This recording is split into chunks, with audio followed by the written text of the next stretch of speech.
Dr. Kenneth McFarlane has a great quote. He said, 2% of people think, 3% of people think they think, and 95% of people would rather die than think. This is what I believe that quote is saying, or at least this is what it means to me. I haven't ever talked with Dr. Kenneth McFarlane. I think he's dead now, so it might be difficult to get his opinion. What I believe, and you can see this around you all the time, most people try to escape thinking. Most people would do anything rather than think. Watch people on a subway or on a train or on the bus or when they're walking on the street or when they have more than 5 minutes to spare. And what are they doing? They're on their phones. They're listening to something. They're playing games. Whatever they can do to escape being with themselves. It's a fascinating thing to think because most people don't do it.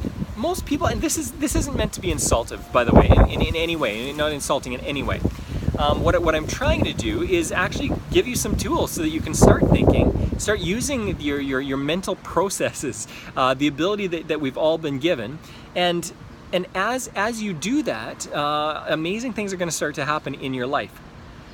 I'm going to specifically talk about 3 things, and this is going to be kind of like a mini series is what I'm thinking right now. I don't know if I'll finish it off while I'm in Maui here. I might do it while I'm home.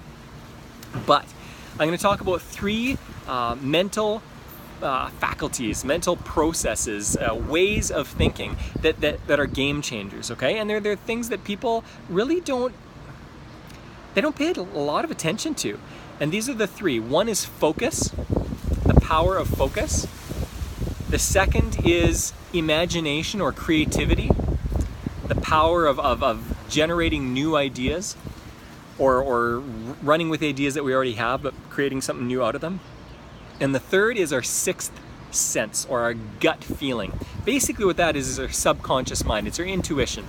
And I'll talk about all 3 in detail here in a little bit, but right now I wanted to introduce this quote.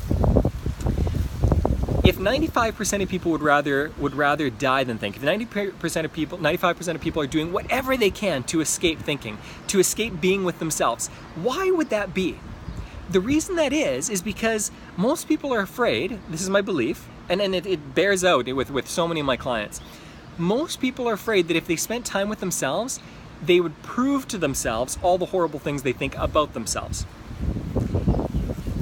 I want you to think about yourself right now. Spend a few minutes and ask yourself, what is the tape that plays for you every day? What is that tape saying? Do you call yourself an idiot every time you stub your toe? Are you calling yourself names every time you forget something simple or make a legitimate mistake? Who gave you those tapes?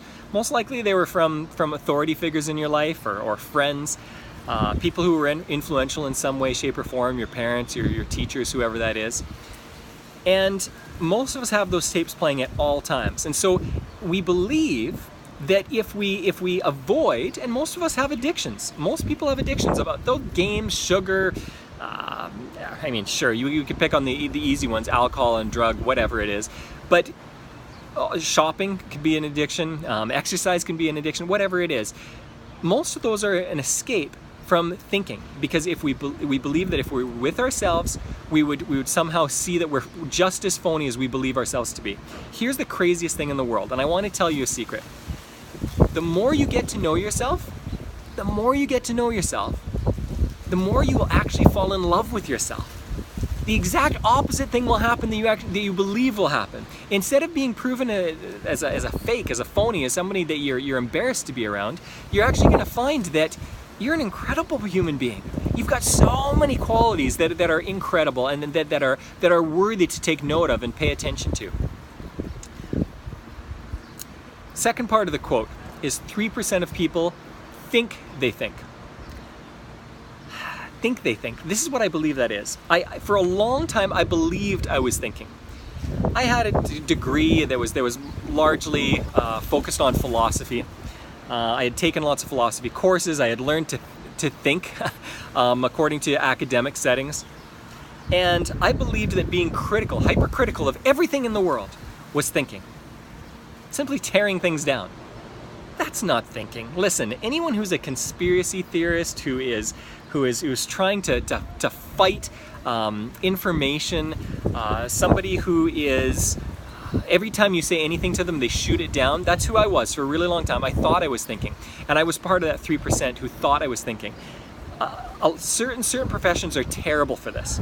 Certain professions believe that they are great thinkers, and they're not. They're horrifying thinkers, okay? Now I'm going to pick on a few. These are wide generalizations, broad sweeps of the brush. I'm not trying to pick on anyone. I'm giving some examples, okay? So many school teachers are terrible thinkers. They think, they don't. They tear things apart. They talk about how awful different things are. There are lots of teachers that are fantastic thinkers, okay? And they're the ones who make the fantastic teachers. But in the end, there are a lot of people who do their job in a haphazard way and aren't really thinking. They pull people apart. They believe because they have lots of degrees. That's the second group of people is people who are academics, people who have 2-3 degrees to their name. They believe because they've got a master's or a PhD in something that they are a thinker. And that's not true. Simply going to school and getting a piece of paper with your name on it that you can paste on the wall does not make you a thinker. Another group of people are people who are in news, reporters, people who are in media in general, believe that they are really deep thinkers. Now listen, again, some of them are fantastic thinkers. Most of them aren't. Just as most people in general aren't fantastic thinkers, okay? This is not different than other groups of people. It's simply they believe that they're great thinkers. Those would be two wide sweeps of or wide brush strokes with that, okay? Just because you can tear something apart does not mean that you are a thinker. Because you are critical does not mean you're a thinker. So then we come to the third group. 2% of people actually think, okay? 95 would rather die than think. 3% think they think. 2% of people actually think. What I believe what I believe thinking is getting what you want in life, being able to use your mind to do so, and it's not only not to others' detriment, but it's to other people's help. That you can get whatever you want in life, and that rather than hurting people, you actually make people's lives around you better. I believe that that's what thinking is. Using your mind in order to do that. And there are some great examples of that. One great example is Elon Musk. Elon Musk is probably the prototypical example right now, where he uses his mind to do things that people think are impossible.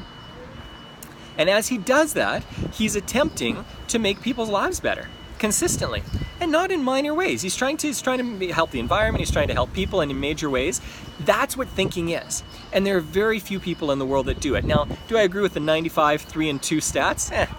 It's just a quote, okay? Keep that in mind. But what I want you to focus on as you watch the next few videos here that I'm going to be putting out, keep in mind that as you learn these, kind of wonder about what's going on in your own life, how you use your own mind. Do you even think? Typically, I find that myself, I practice thinking, and in over 20 minutes, if I dedicate myself to over 20 minutes of thinking, it changes my day completely.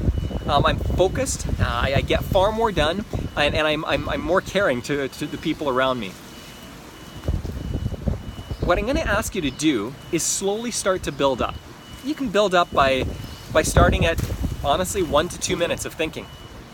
And then as you think to 2-3 minutes, you can get up to 5 minutes, 10 minutes, 20 minutes, 30 minutes, until you can get up to like 1, 2, 3, 4 hours of thinking. If you are up to 3 or 4 hours of thinking, you are going to be somebody that changes the world. You don't just change your family, you don't just change your community or the group of people that you hang out with. You're somebody who changes the world if you can get up to 3 or 4 hours of thinking. Stay tuned, I'll fill you in. If you have any questions, feel free to ask.